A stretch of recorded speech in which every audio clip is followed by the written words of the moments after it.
اگر آپ یا آپ کے گھر میں کسی شخص کو بھی گردے کی پرانے سے پرانی مرض ہے اور آپ کے جو خون میں کریٹینائن اور یوریا کی مقدار دن بدن بڑھتی جا رہی ہے اور پیشاب میں پروٹین بہت زیادہ مقدار میں آ رہی ہے اور آپ علاج کرا کے تھک آ چکے ہیں، حتیٰ کہ اب ڈاکٹروں نے ڈائلسس کروانے کا مشورہ دے دیا ہے، تو آپ کو بالکل پریشان ہونے کی ضرورت نہیں۔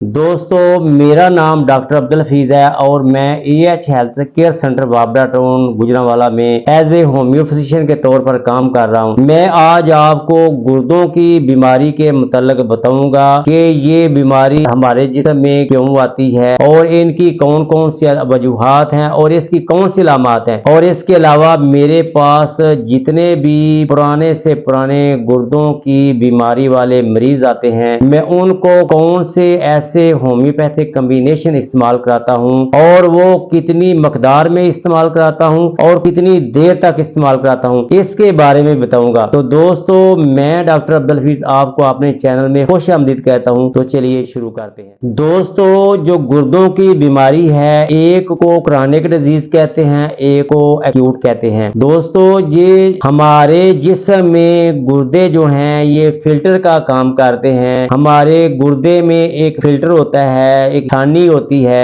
اس کو ہم دو حصوں میں ڈیوائیڈ کرتے ہیں۔ ایک حصے سے جو ایکسٹرا پارٹیکلز ہوتے ہیں وہ پیشاب کے ذریعے جسم سے باہر خارج ہو جاتے ہیں، دوسرے حصے سے خون جو آتا ہے وہ صاف ہو کے واپس جسم میں چلا جاتا ہے۔ اور جب ہمارے گردے بیمار ہوتے ہیں تو جو پروٹین ہوتی ہے جو ہمارے جسم کو جس کی ضرورت ہوتی ہے، وہی پروٹین پیشاب کے ذریعے باہر خارج ہونا شروع ہو جاتی ہے، اور اس کے علاوہ جو خون ہے وہ صحیح طریقے سے ہمارے گردے صاف نہیں کر پاتے، اور اس میں جو کریٹینائن اور یوریا پیشاب کے ذریعے خارج گردے کرتے ہیں وہ جسم میں ٹھہرنا شروع ہو جاتا ہے۔ دوستو، اس کی وجہ سے ہمارے گردے جو ہیں وہ بیمار ہو جاتے ہیں۔ اس کی بہت زیادہ وجوہات ہیں، لیکن جو سب سے کامن اور سب سے بڑی وجوہات میں جو زیادہ ہے اس میں جو ڈائیابیٹک پیشنٹ ہیں ان میں یہ بیماری زیادہ دیکھنے میں آئی ہے۔ اس کے علاوہ جن کا بلڈ پریشر مسلسل تیز رہتا ہے، مسلسل ہائی رہتا ہے، ان لوگوں میں بھی یہ بیماری جنم لیتی ہے، اور ایسے لوگ جن کو موٹاپا ہوتا ہے وہ بھی گردوں کی بیماری میں مبتلا ہو سکتے ہیں۔ ایسے لوگ جن میں کولیسٹرول بہت زیادہ مقدار میں ہوتا ہے، اور ایسے لوگ جن کو پراسٹیٹ کا مسئلہ ہوتا ہے، یا ایسے لوگ جن کو تمباکو نوشی جو بہت زیادہ مقدار میں استعمال کرتے ہیں، ایسے لوگوں کو بھی کڈنی ڈیزیز کا مسئلہ بن جاتا ہے۔ دوستو، ایسے لوگ بھی دیکھنے میں ہیں کہ جن کو کوئی پرانا مرض ہوتا ہے اور اس کی وجہ سے وہ روزانہ میڈیسن استعمال کرتے ہیں، اور ان کے میڈیسن کا ریئیکشن جو ہے وہ گردوں کے اوپر ہوتا ہے اور گردے اپنا کام کرنا چھوڑ دیتے ہیں۔ اور اس کے علاوہ جو زیادہ تر نشے کے عادی لوگ ہوتے ہیں ان کو بھی گردوں کی پرابلم ہو سکتی ہے، اور ایسے افراد جن کو پراسٹیٹ کا مسئلہ ہوتا ہے اور ان کے پراسٹیٹ گلینڈ جو بڑے ہوتے ہیں اور وہ پیشاب کے پریشر کی وجہ سے گردوں کے اوپر اثر پڑتا ہے، اس کی وجہ سے بھی گردے اپنا کام کرنا چھوڑ دیتے ہیں۔ اس کے علاوہ بعض ایسے مریض بھی ہم نے دیکھے ہیں جن کو